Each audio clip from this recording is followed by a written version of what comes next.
Temperos de cinema. Essa receita gostosa que mistura cinema, uma pitadinha de gastronomia e um pouco da história dos nossos convidados. Toda quinta-feira a gente tem um episódio novo com um convidado especial, comentando um filme e os temperos que ele descobriu naquele filme. E a gente também conversa sobre um pouco da história de cada convidado e da sua história com cinema e gastronomia.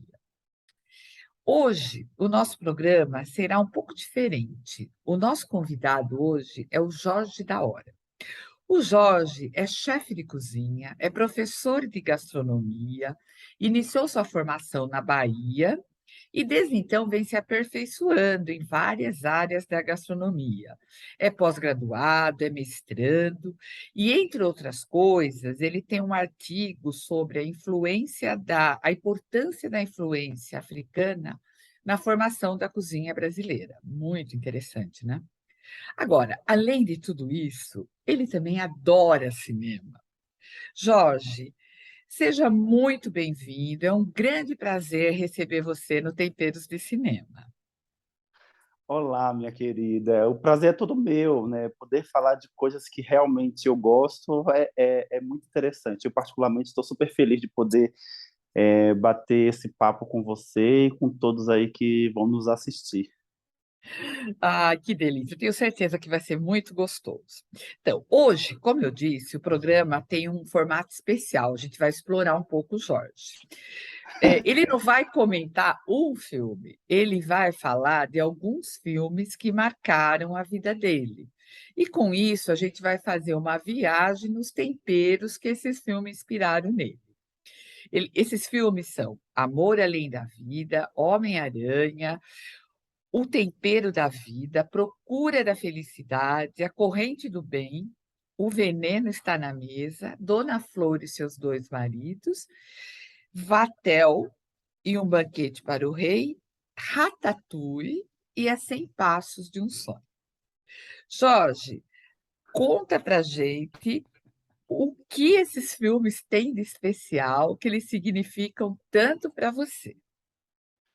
Bom, eu penso sempre que em cada momento da minha vida, algum desses filmes que eu elenquei, eu poderia elencar vários outros, ele traz um tempero, né? E muitas das vezes esse tempero é metaforicamente falando. É um tempero que me possibilita enxergar por uma ótica específica. É um tempero que realmente está dentro dessa categoria que a gente pode dizer ali, temperos específicos dentro do âmbito da gastronomia. E isso me marcou por N motivos, né? Então, por exemplo, acho que um desses principais temperos que eu comecei a temperar a minha vida, temperar a minha carreira, sem sombra de dúvidas, é um filme que me marcou muito, que se chama Amor Além da Vida. Aos 15 anos eu perdi a minha mãe, e foi naquele filme, com aquela ótica, com aquela percepção dentro desse âmbito específico espiritual, eu consegui administrar o que perder a mãe tão cedo.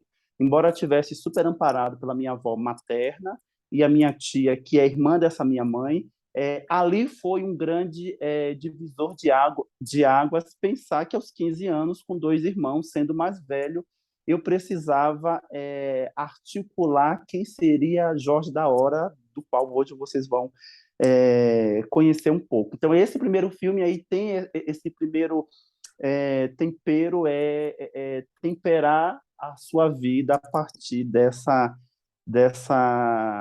dessa ruptura, se assim eu Seria posso um dizer. tempero até espiritual, eu diria, né, Jorge? Exatamente, exatamente. Então, é possibilitar que através desse olhar específico ali, espiritual, de que forma eu passo a enxergar o mundo, né? Eu perdi a minha mãe. É, e a partir disso, eu me coloquei diante dessa perspectiva desse tempero, né, espiritualidade, né, como eu posso, a partir de então, revisitar essa espiritualidade, que hoje a gente pode falar da minha ancestralidade, de que forma eu consigo temperar minha vida a partir disso. Então, acho que foi um dos filmes que me marcou muito quando eu o assisti, e sempre que eu posso citá-lo, sempre que eu posso compartilhá-lo com algumas pessoas que estão no mesmo cenário, sem sombra de dúvidas, é um tempero recomendado aí, né? Um outro filme que me marcou muito se chama O Homem-Aranha, e aí você vai dizer, como assim o Homem-Aranha te marcou? Isso já estava aí saindo dos 15 para os 23, eu já estava com 23 anos, eu tinha um desafio, eu tive uma oportunidade de trabalhar confinado nas plataformas de petróleo. Então eu rodava parte desse Brasil aí a bordo de uma plataforma, e em dado momento eu estava indo embarcar no Rio de Janeiro e assisti o filme. Eu ia de ônibus nesse período, eu assisti o filme Homem-Aranha, e tem uma cena que me marcou muito, que era o seguinte, era quando o tio Ben estava ali prestes a morrer, e ele olha para o Homem-Aranha e diz para o Homem-Aranha que grandes poderes vêm com grande responsabilidade. Isso caiu para mim assim como uma grande bomba no meu colo, né? Entender exatamente isso, que nem sempre o poder lhe exime dessas grandes responsabilidades. E por coincidência ou não, quando eu cheguei a bordo da plataforma, até então eu era só o segundo cozinheiro, o segundo o subchefe, se eu posso dizer assim, uma das pessoas hierarquicamente dentro daquele escopo que tinha uma responsabilidade menor. Eu descubro que o chefe executivo da plataforma não estaria a bordo, ele não embarcaria mais, ele não fazia mais parte do quadro de funcionários, e que Jorge da Hora, a partir de então, assumia essa grande responsabilidade de conduzir uma cozinha em uma plataforma de petróleo aos 23 anos, que tinha esse poder, entre aspas, na mão de alimentar 600 pessoas. E toda a E aí, responsabilidade que vinha com o poder, né? toda a responsabilidade que vinha com o poder. E isso é fato que as pessoas trazem as suas alegrias e tristezas ao redor de uma mesa, né? Seja Uhum. ela com uma comida ou uma bebida para festejar, ou uma comida ou bebida que resgata ou que te coloca num local específico de uma tristeza ou de uma dor. Você está confinado numa plataforma 15 dias, 14 dias, 21 dias, todas as suas angústias, seja ela de estar a bordo de uma bomba relógio, que é uma plataforma de petróleo, com todos os cuidados inerentes àquele local específico, toda essa angústia era colocada no restaurante, né?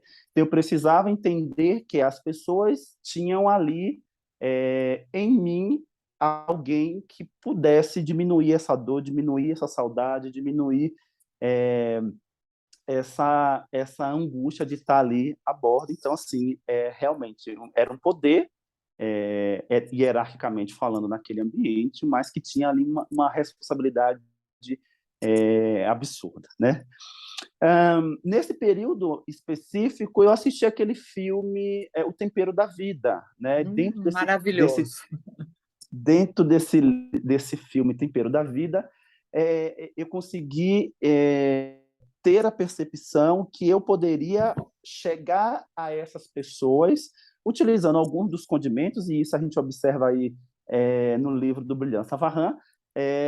Eu também tinha a incumbência de buscar quem eram essas pessoas, quais locais essas pessoas viviam, para trazer essa memória gustativa, essa memória afetiva em um prato.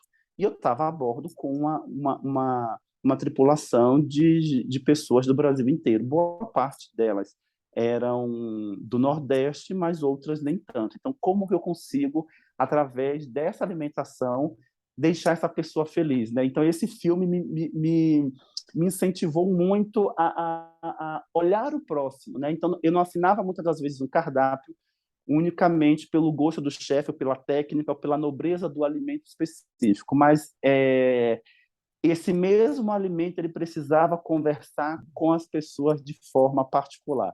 Um exemplo bem básico disso, eu tinha a obrigação, por conta de um contrato, de servir um filé mignon, né? Jorge da Hora, enquanto chefe, pesquisador, alguém que gostava de um pouco de história, um pouco de literatura, Poderia fazer, a partir desse filé mignon, pratos incríveis, né? Revisitando essa cozinha clássica, um filé Wellington, um filé au poivre, um filé Diana, enfim, eu poderia fazer isso de várias formas específicas, atendendo a minha necessidade gastronômica, né, de chefe. Mas eu acabei percebendo que muitas das vezes o que mais agradava essas pessoas era, por exemplo, fazer um filezinho acebolado. Então, assim, eu deixava em segundo plano a minha altivez gastronômica e me colocava como alguém que poderia mudar esse cenário. Então, eu fazia ali um, um, um filé acebolado para atender esse público. Uma outra coisa que me incomodava muitas das vezes, eu poderia fazer um prato, tinha bacalhau nesse cardápio, e eu poderia fazer alguns pratos clássicos, bacalhau ao Brás, bacalhau ao Zé do Pipo, uma infinidade desses pratos aí, mais clássicos, mas o que mais agradava essa tripulação, muitas das vezes, era fazer bolinho de bacalhau. Agora, vocês imaginam o que é fazer bolinho de bacalhau para 600 pessoas, né? Nossa, eu imagino. Que tinha ali uma grande lembrança de estar desembarcado, sentado num bar, comendo aquele bolinho de bacalhau. Então, assim, esse filme, além de trazer o ingrediente, eu também pensava num prato que pudesse trazer essa situação confortável e gostosa para essa tripulação. Você usava Uma, a comida como um acolhimento, né, Jorge? Eu estou percebendo, né? exatamente, exatamente, exatamente. Eu tive, profissionalmente falando, um grande divisor de águas na minha carreira, quando eu decidi sair dessa plataforma, porque eu não queria mais fazer bolinho de bacalhau ou filé acebolado, e eu decidi pedir demissão. Até então eu morava em Salvador, e eu decidi estudar. Foi quando eu fui, em 2006, para Águas de São Pedro, estudar, fazer um curso de cozinheiro-chefe internacional. No momento em que eu me deparei num local onde eu era um filho desgarrado, totalmente sozinho, com o objetivo de fazer esse esse lapidar profissional que era voltar a estudar. Eu lembro de uma frase muito marcante, que foi quando eu estava realmente saindo de casa. Temos o hábito em Salvador de tomar a benção às pessoas mais velhas, e eu cheguei para minha avó, tomei a benção a ela e disse: vó, estou indo. E ela olhou para mim e disse: Jorge, vá, se tivermos que passar fome para trazer você de volta, diga, porque a gente vai passar fome e vai trazer você de volta. E aí eu olhei para ela sorrindo e disse: vó, se eu tiver que passar fome para poder fazer esse curso e me lapidar profissionalmente, eu passarei fome e farei o curso. Fiquei ali pré-determinado de ficar apenas 10 meses aqui em São Paulo estudando e voltaria para Salvador. Tamanha foi a surpresa que esses 10 meses passaram, algumas grandes dificuldades financeira eu tive que enfrentar. Não cheguei a passar fome propriamente dito, porque eu encontrei algumas pessoas que me acolheram e me fizeram perceber que aquilo era apenas uma pequena dificuldade que eu estava enfrentando e que tudo se resolveria.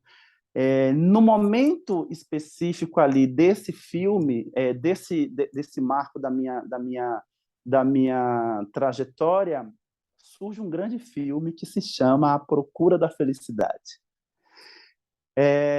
Filme esse que eu, em algum momento, não consegui assistir. Foi um filme que todo mundo falava, estava super em evidência.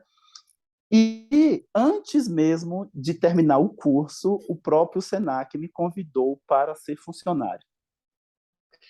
E aí, uma semana ou 15 dias depois, eu terminaria o meu curso e voltei para Salvador com esse diploma desse curso, com todas as dificuldades de passar frio, de não ter o que comer direito, de dividir com algumas pessoas casa, descobri que tinha uma dívida gigantesca, porque eu vim com esse olhar específico ali esse curso ser subsidiado por uma pessoa específica e depois eu faria o pagamento para essa pessoa e descobri que essa pessoa não pagou em momento nenhum, eu tinha uma dívida gigantesca, né?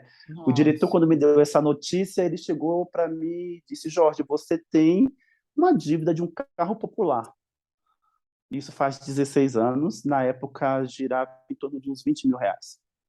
Alguém que não tinha de onde provir isso e que, uma vez já contratado pelo Senac, recebia R$ 800 por mês. Pagava uma média de 500 de aluguel e sobrevivia com 300. Diante desse cenário, eu volto para Salvador, feliz da vida, diplomado, passei o curso. Ninguém em Salvador sabia dessas dificuldades todas que eu havia passado, não compartilhei com eles para eles não ficarem preocupados. Ok, era o meu objetivo tocar o curso, fazer o curso. Fui para Salvador e numa situação extremamente realizada. Quando eu chego em Salvador, meus irmãos me perguntam se eu tinha assistido esse filme. Eu disse que não tinha assistido esse filme. Vamos assistir esse filme. Eu lembro que era um dia à tarde, um final de semana à tarde. Vamos assistir esse filme. Sentamos todos para assistir o filme e foi quando realmente a minha ficha caiu de tudo que eu havia passado, né? E aí, muito, muito, muito, eu acho que foi um dos momentos que mais eu fiquei emocionado da minha vida. Eu chorava assim, sem conseguir falar. Eu disse a seguinte frase: essa fase da minha vida se chama formado em cozinheiro, chefe internacional. E aí eu contei para eles tudo que eu havia passado. Chorava eu, chorava meus irmãos, chorava minha tia, chorava minha avó. Então esse filme me remete a esse grande momento da vida que foi muito difícil, mas que eu venci até hoje. Todas as vezes que eu estou numa situação super justa, numa situação que tá ali que eu estou sendo lapidado pela vida, eu assisto ele e eu me emociono da mesma forma como eu assisti a primeira vez. Nossa, que Então história bonita, Jorge. é um filme que, se eu tivesse que elencar em todos esses que eu mencionei, eu acho que é um dos principais aí da minha trajetória. É, e aí, logo depois disso, eu acabei assistindo um outro filme que se chama aí A Corrente do Bem, e eu consegui enxergar algumas pessoas nessa minha trajetória que realmente possibilitou que eu conseguisse chegar onde eu cheguei. Então, essas pessoas, de uma certa forma, ali, estavam mudando o seu entorno, estavam deixando esse mundo nosso melhor, podendo ali contribuir, fazer a sua pequena contribuição, sem querer nada em troca. Então, quando a gente observa que podemos podemos contribuir para uma mudança nossa, ou principalmente do próximo, sem buscar nada em troca, a gente está mudando esse entorno, né? A gente está buscando aí essa grande fórmula de mudar o mundo, né? Então, esse filme me marca muito por essa possibilidade de termos um mundo melhor, né? Esse mundo tão difícil que nós temos aí dos dias atuais.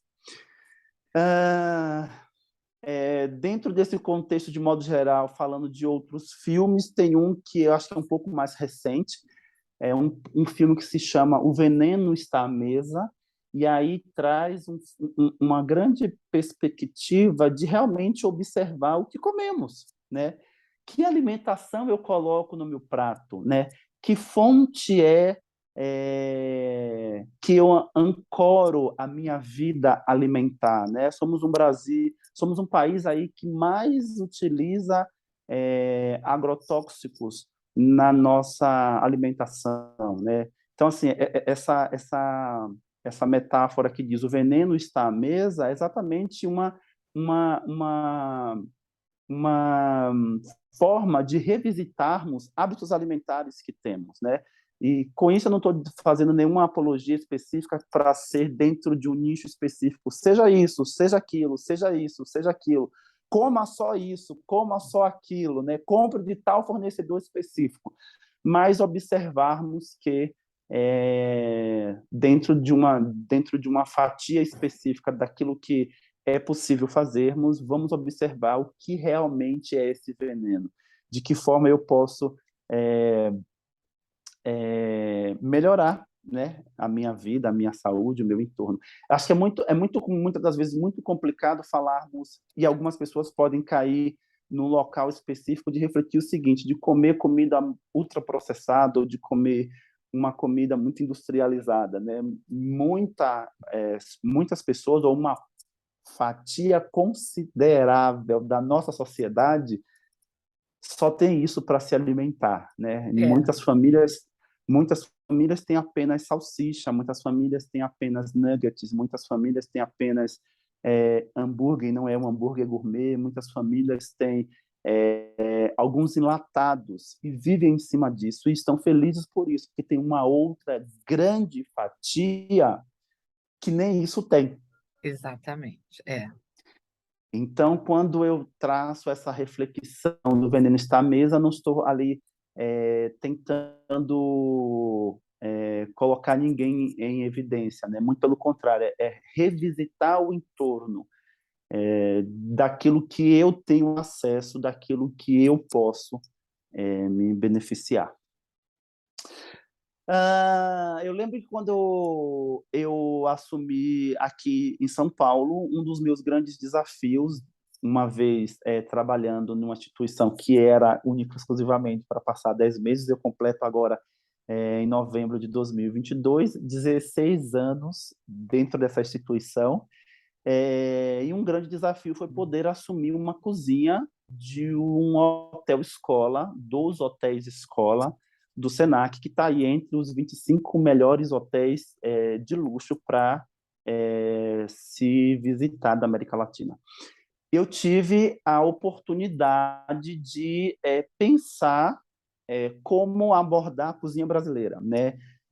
Pensar como abordar ingredientes, abordar nossa história, abordar quem fomos, quem somos e possivelmente quem seremos dentro desse âmbito alimentar. E eu lembro que eu assinei um cardápio, eu criei um cardápio baseado nas literaturas de Jorge Amado, e um desses pratos específicos que eu penso que muitas das vezes a comida ela está diretamente atrelada a uma infinidade de coisas que não necessariamente é só reproduzir um prato clássico, né?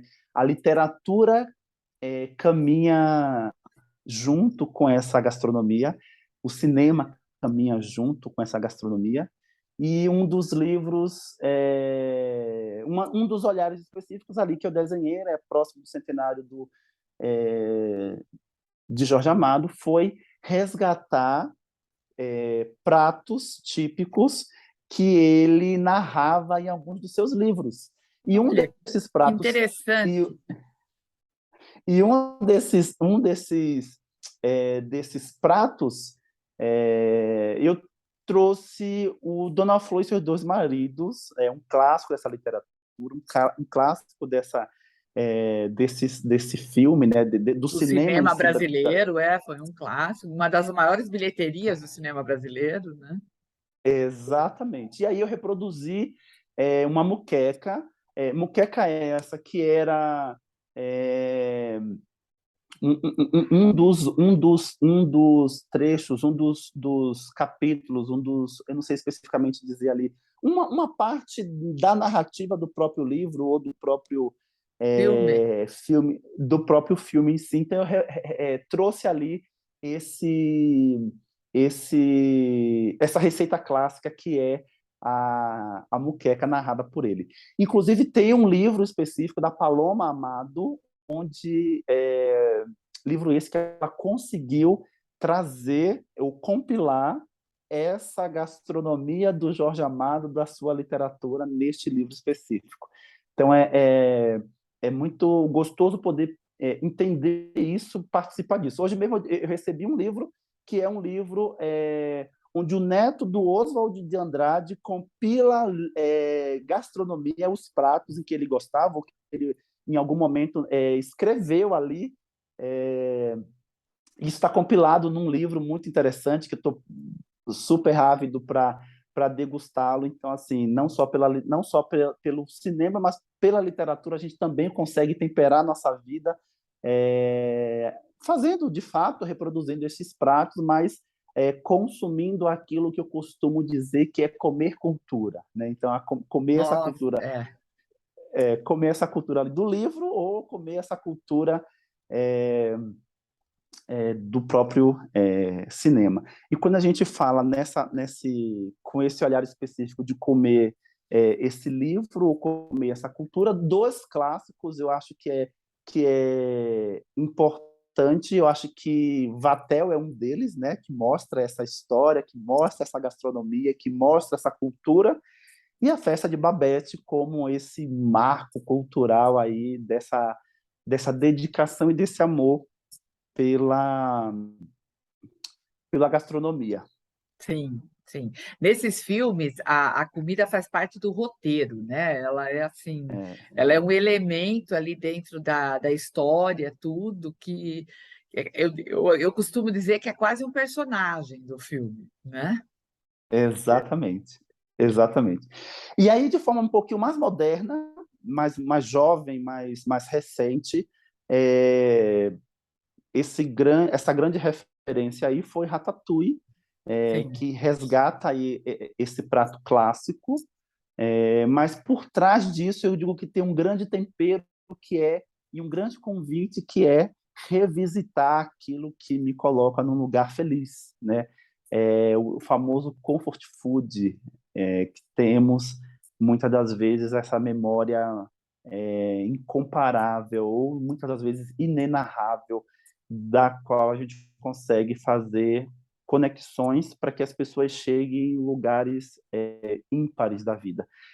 Dentro desse escopo educacional, eu tenho um projeto que é acolher pessoas, né? Então, tem uma disciplina, eu leciono cozinha brasileira, e aí, dentro desse módulo de cozinha brasileira, nós fazemos uma feijoada. Então, a gente pode falar que N formas de se enxergar essa feijoada.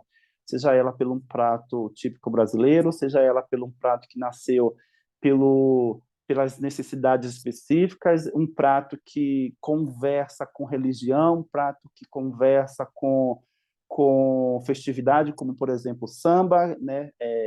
E dentro do âmbito da hospitalidade é um prato que fomenta a comensalidade. Você não faz uma feijoada só para você comer, você faz uma feijoada para reunir pessoas, né? E aí, dentro dessa grande disciplina, nós convidamos pessoas específicas para fazer parte desse ato da comensalidade em si. E aí, uma ação que costumamos fazer, nós vamos ali no Glicério e buscamos refugiados para serem os nossos convidados, né? E essas pessoas desfrutam dessa feijoada. O que é interessante a gente perceber é que, por exemplo, dentro desses refugiados específicos, existem muitos muçulmanos e eles não comem carne de porco, né? Como acolher essas pessoas para isso? E eu ouvi uma das frases que é, mexeu muito comigo quando nós tínhamos ali esses convidados e nós tivemos o cuidado de fazer uma feijoada que, teoricamente, não poderíamos chamar de feijoada porque os principais pertences salgados ali, pé, rabo, orelha, bacon, não estavam presentes nessa feijoada. Fizemos uma feijoada sem isso, ou um feijão rico, um feijão gordo, um feijão temperado, sem esses pertences. E aí eu convidei essas pessoas para comerem exatamente estes pratos sabendo das questões religiosas. E alguns deles me disseram o seguinte: a minha religião ficou no meu país. Eu estou na sua casa, eu vou comer aquilo que você come. olha que bonito, né? Que significativo, que forte, né? E a gente cai numa discussão gigantesca que se chama respeito, né? Eles estavam É, me respeitando ao mesmo tempo que eu tive o cuidado de respeitá-los. E neste momento específico, ou nesse evento específico, tinha uma senhora, uma moça, ela chorava muito e eu assustado, ou sem saber como conduzir a situação. E ela chegou para falar comigo, estava ela e duas outras pessoas, ela me pediu um abraço. Ok, lógico que eu ia abraçar ela. Ali também, tomado pelaquela emoção, ela, muito emocionada, ela me disse, você me projetou para a minha infância. esse pudim que você fez é o gosto do pudim da minha avó. Nossa. E é uma comida ali que faz parte da nossa alimentação aí do dia a dia, né? E aí eu sempre faço essa conexão a partir deste filme específico do Ratatouille, como a gente pode se conectar com as nossas origens ou com as nossas memórias afetivas a partir é, dessa comida. E aí, dentro dessa perspectiva de se conectar, ou de buscar um sonho, ou de buscar essas grandes referências, tem aí o filme A 100 Passos para um Sonho, que é esse grande rapaz aí que tem essa referência de criar um restaurante, de ser um chefe, de não se limitar apenas em reproduzir aquele prato daquela forma, né, dentro daquele contexto específico, mas usando esse contexto específico familiar de identidade, ele ganha o mundo, né? Ele ganha Sim. aí aquilo que ele grande vislumbra. Recentemente eu fiz um evento para um grupo de pessoas que gostam de discutir filmes, e o tema do filme, ou melhor, o filme específico era um filme que se chama Licorice Pizza. Licorice Pizza, isso. Concorreu ao Oscar do ano passado, né? Não, esse ano, Exatamente. esse ano, Esse ano é. esse ano.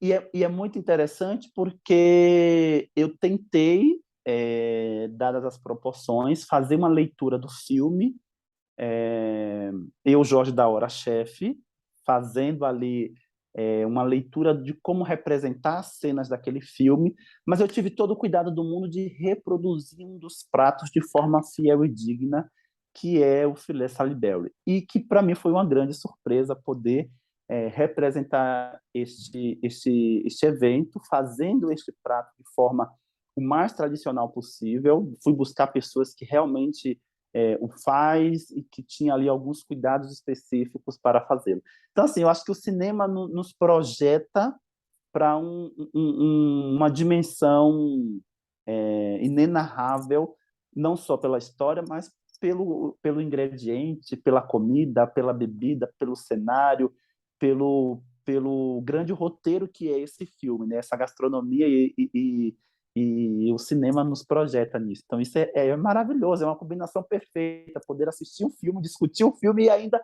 reproduzir essa narrativa ou esses ingredientes. Olha, isso não tem preço, é maravilhoso. Nossa, Jorge, você fez uma verdadeira viagem com a gente aí nos temperos de cinema. Realmente eu fiquei aqui emocionada e tenho certeza que os nossos telespectadores aqui estão também, porque você fez Ai, que uma bom. viagem aí, né?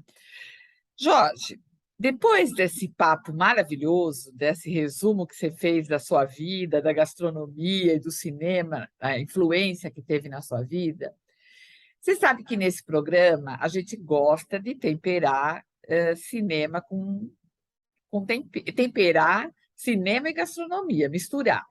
E você fez isso muito Tá. bem. Mas agora eu quero que você, dentro de todos esses filmes que você selecionou, eu quero que você escolha uma receita que você vai deixar aqui para nós, porque a gente não pode perder essa oportunidade de pegar uma receita sua, né? Qual seria essa receita, de qual filme e por quê? Bom, volto ali para as minhas origens, volto teoricamente para a minha zona de conforto, volto para uma literatura brasileira, volto para um filme brasileiro, que é Dona Foice e Dois Maridos, e eu vou deixar para vocês a tradicional muqueca, compilada aí pela Paloma Amado nesse livro que são só receitas, né, das obras de Jorge. Ah, que é uma moqueca, então, a nossa receita, que os nossos telespectadores vão poder procurar no blog do Temperos, no portal JJ.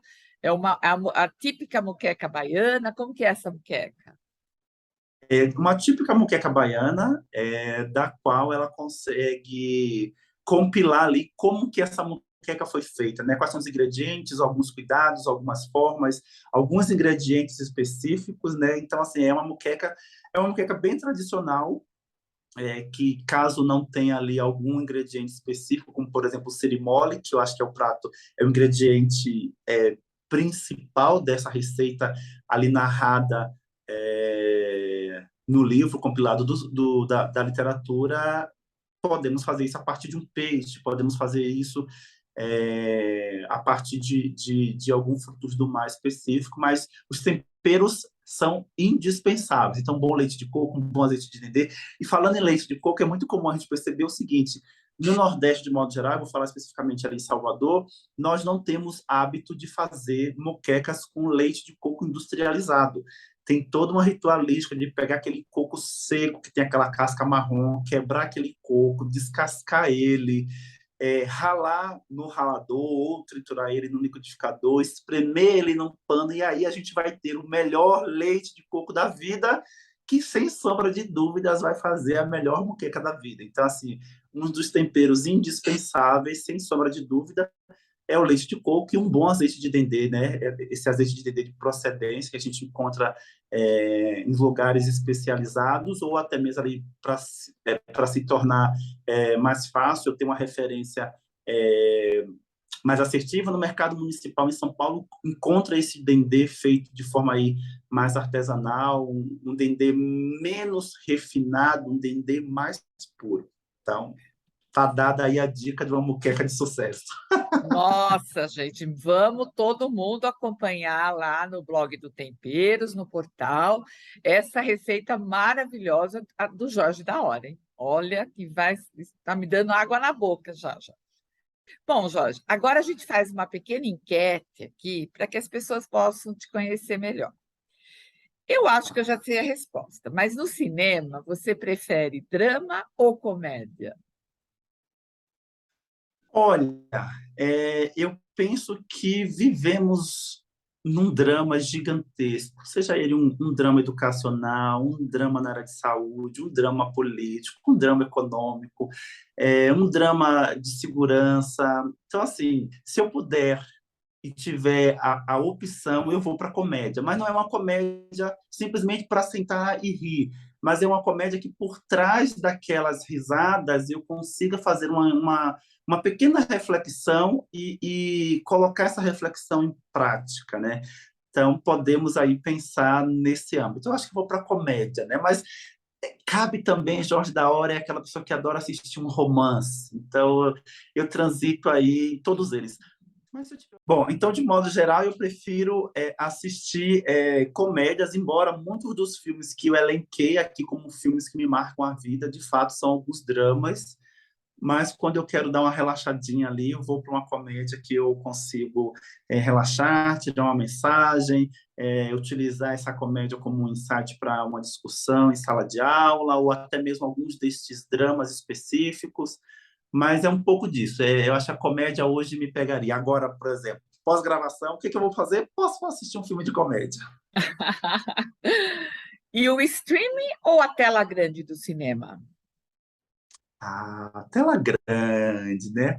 A tela Lógico. grande lhe projeta para um cenário, a tela grande é como se você estivesse fazendo parte do filme, mas não tendo a tela grande, vamos para diversos outros recursos que a gente tem aí. O importante é não deixar de ter uma boa sessão de cinema.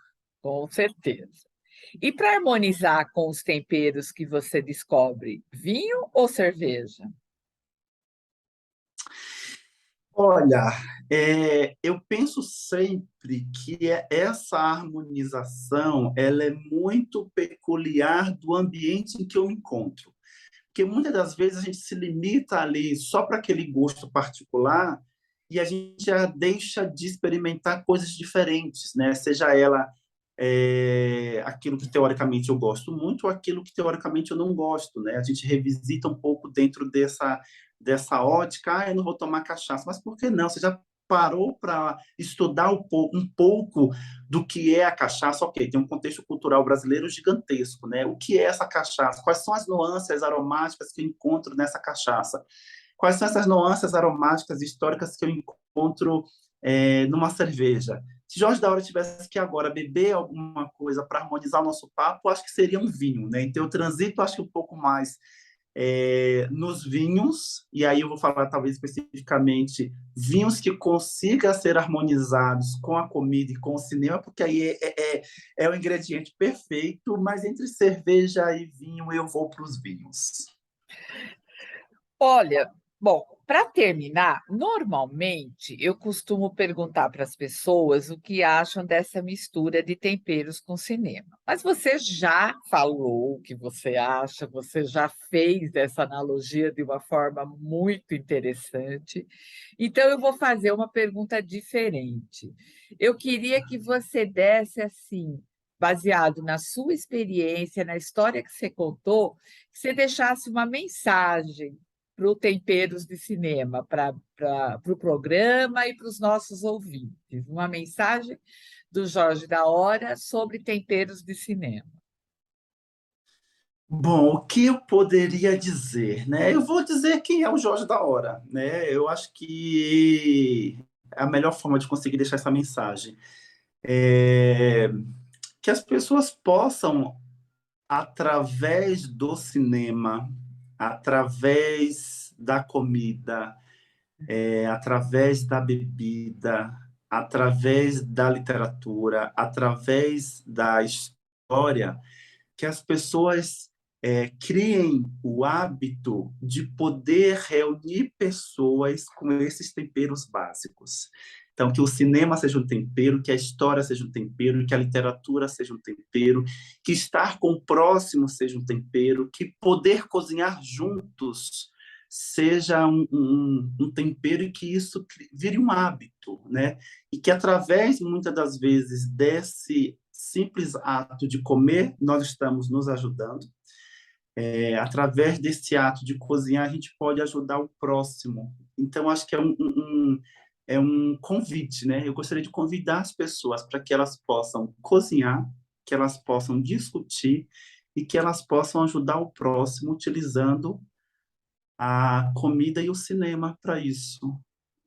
Eu acho que seria essa mensagem. Se reúnam, comam, conversem, discutam, ajudem o próximo, utilizando a gastronomia e o cinema como pretexto para poder fazer isso.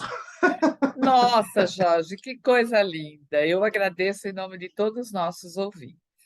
Jorge, muito obrigada por esse papo gostoso. Foi muito bom conversar com você, saber dessa sua história com esses filmes. E lembrando aos nossos ouvintes que toda semana a gente tem um convidado comentando um filme, falando de um tempero que ele descobriu e contando um pouco da história dele. Então, sigam nossas redes sociais, acompanhem o nosso blog, o nosso Instagram, para você saber sempre quem vai ser o nosso convidado e que filme ele vai comentar. Muito obrigada mesmo. Você pode ouvir a gente novamente no podcast, no YouTube, no blog do Temperos. Enfim, tem um monte de opção para você aproveitar esse momento gostoso. Obrigada, Jorge. Um grande abraço para você. Eu que agradeço e espero que gostem, tragam outras sugestões, ou de repente fazermos uma análise ou uma conversa de um filme específico, porque dentro desse contexto eu posso atrelar conhecimentos técnicos, né, como interpretar esse filme através de um chefe ou através de um ingrediente específico, né? Temos N possibilidades. O céu é o limite na cozinha. Obrigada, Jorge. Obrigada mesmo. Tchau, tchau. Obrigado a vocês. Até mais.